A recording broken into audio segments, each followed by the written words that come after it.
Hello, my name is Allie, and welcome to my channel. We are back with London Detective Mysteria, Holmes' route. Let's go. I'm going to check something about her symptoms. It's only a hunch, but the book Holmes showed this morning has found itself at the back of my mind. You're a kind girl, Emily. And so was she. Marple was grateful to me, but her kindness, hidden beneath layers of dollish features, which expressed little on the surface, was the inspiration that made me want to be kind. It's hardly trouble at all for a new friend. It's too late today, but we don't have any classes tomorrow. How would you like to do some investigating with me? I'd like that. Do you have a place in mind? I'm hoping to dive into some research, questioning, so I should like to see Holmes and Watson at their Baker Street flat. They'll likely have some thoughts on the matter. Whom do I wish to speak with? Holmes. I hate timed questions. I hate it with a passion. When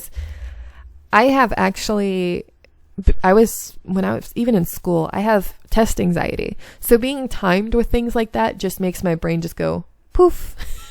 Everything in my mind just disappears. I used to fail tests that I studied so hard in, but then when I do it, I had a teacher who would actually read the test to me alone after school, and I would get 90s and 80s. So I knew the information. It was just the testing was the worst part for me, so that's why I have my guide over on my other screen.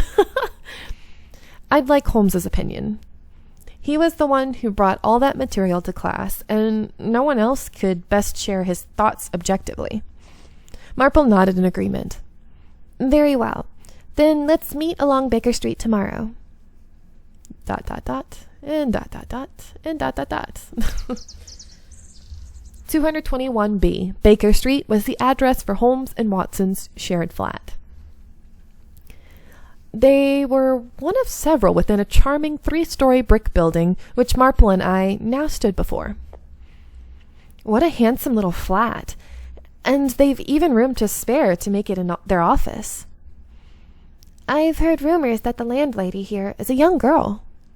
Young? Does that bother you? No, it would never. Never? You certainly gave the impression that it did. Here we are. Oops. Marple made such a sudden stop that I nearly bumped into her. Conveniently, she ignored my clumsiness and knocked on the door. It took only a moment for the door to open a pinch. Yes. What are you two doing here? Good afternoon, Holmes. I have something that requires asking, so I came here with Marple. Does it have to be now? You can wait till Monday, surely. I'm busy. Please, Holmes. There's a case I'd like to solve, and your input would be quite valuable to me. For a short time, Holmes eyed myself and Marple back and forth. He then sighed, his common exasperated sigh, and opened the door to allow us in. So what is it? Make it short and simple. ... All these ... She's had convulsions, vomiting, and slipping in and out of consciousness. Do you know of any illness which would cause all those symptoms at once? There aren't any, as far as I'm aware. No, it won't do to rush to conclusions. Adams-Stokes syndrome is similar, but only similar, not exact. It would result in vomiting. If I'm honest, I find it difficult to think of anything that should cause all three. Does she have any clear injuries? None that I'm aware of. I see. What could it be, then? Holmes paced around the room, one hand stroking his chin in deep thought. He then stopped and removed the research materials he had presented the day before from the shelf. It reminds me more of drug poisoning than illness. Holmes continued as he leafed through the pages. If it is indeed poisoned, several things could fit. Apricots, cowbane, poison nuts, aconite, I guess that's the word, and conium. Conium, that's what it is, yeah, are the most likely candidates. A variety of plants and their toxic symptoms were listed on the pages. Well, just to be certain, how simple would it be to mix one of these plants with medication? Very simple. If one has the knowledge and skill, like a chemist, perhaps. That's my medicine. My doctor recently prescribed it to me. It's a Chinese herbal medicine, I suppose. I've been told it was specifically blended for me. Faux clinic? Same as the doctor's name she mentioned earlier. ... You're such a dear, Holmes. I'll bring you some delicious sweets next time. Oh, we got a heart. Look at that. I'd rather you not. Unlike you, I don't have any interest in... Let us be off, Marple. Right then. We'll see you in class, Holmes. I left with Marple in a hurry. Our next destination was to be Faux Clinic. As Angelica described to us the afternoon before, it was but a short walk from the academy. Oh, geez. Yes. May I help you? The doctor who greeted us was so ordinary in appearance that he was more dubious than unremarkable. Suspicion was weaved into his coat, which was wrinkled, and mistrust was the brush to his slovenly hair. The books stacked into mountains within the room behind him reinforced the impression of a man who cared little for company. Something told me to stay wary. You are Angelica Maiani's doctor, correct?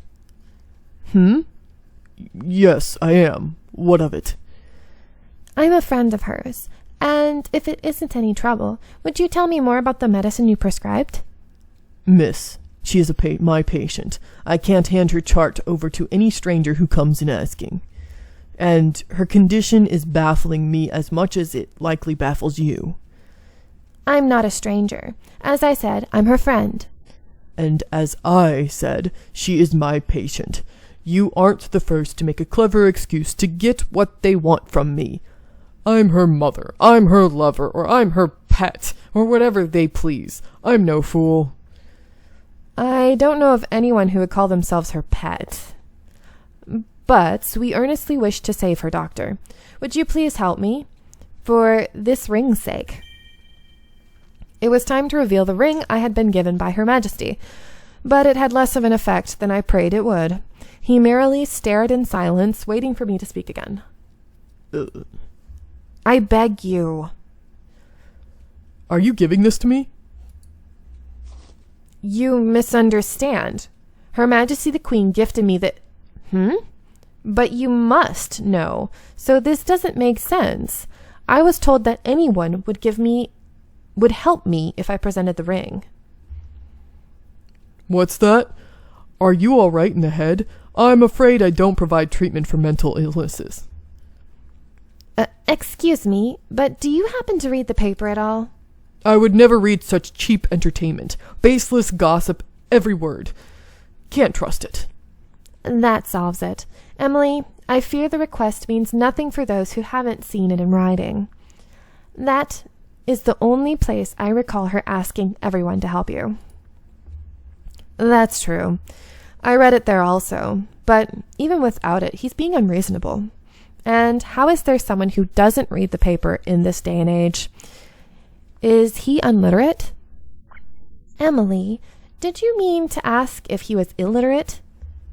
Right. That's the one I was about to say. That didn't sound right. I don't suppose you've been using the wrong word till now. Well, yes. It appears that I have. How silly of me. Nothing else to ask? Off with you then. I've work to do.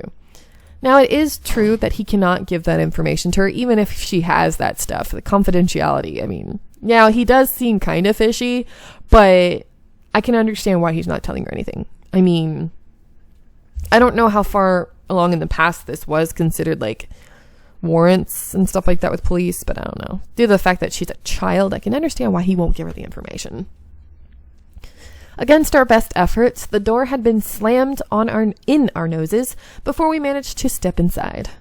Well, this didn't go as I planned. I'd rather not give up just yet. Listen, we should ring for the yard and have him arrested. Emily, calm down. Right, don't be so dramatic, Emily. But doesn't this upset you? Of course it does, but being upset does nothing to help. So, stay. Oh, dash it. I'm not a puppy. It was a joke, dear. Don't take it to heart.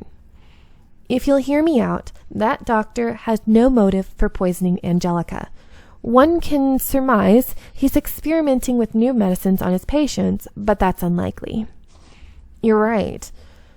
Were he doing such a thing on all of his patients, he would have been caught much earlier. Already in prison, even.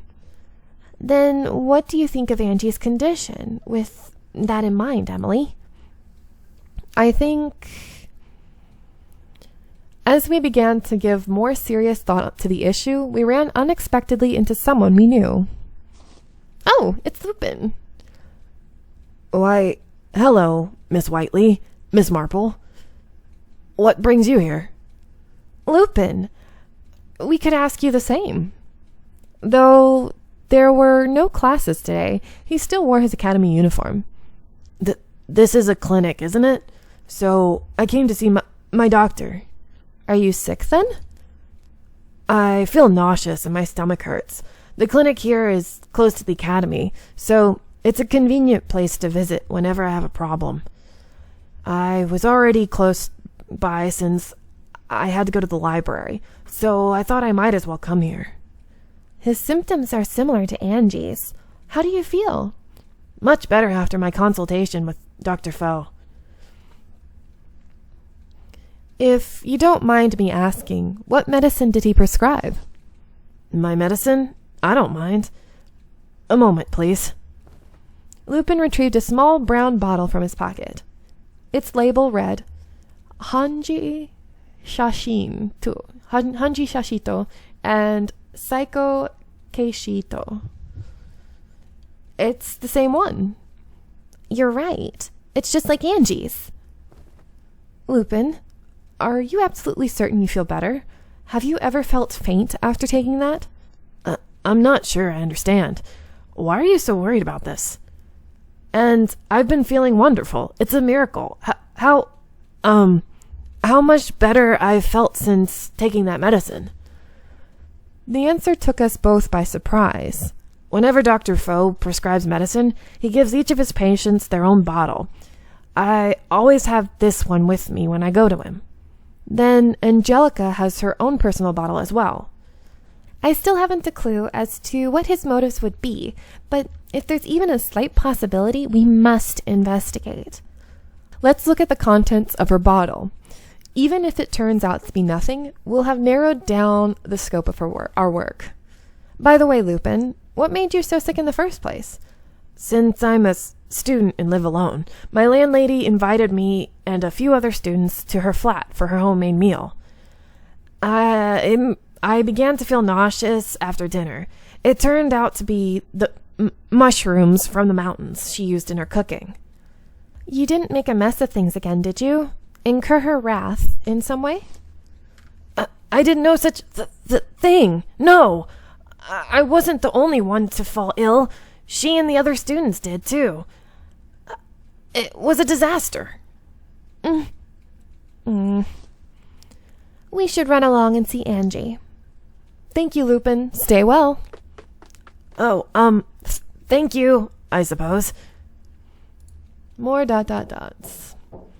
As it had only been a day since Angie collapsed, Marple was gentle when she knocked on the door. Neither of us wished to disturb her unduly if she was able to get some sleep. The door slowly opened. Elissa was the one on the other side. I'm going to let you guys go here. I hope you are enjoying, and I'll see you in the next one. Bye!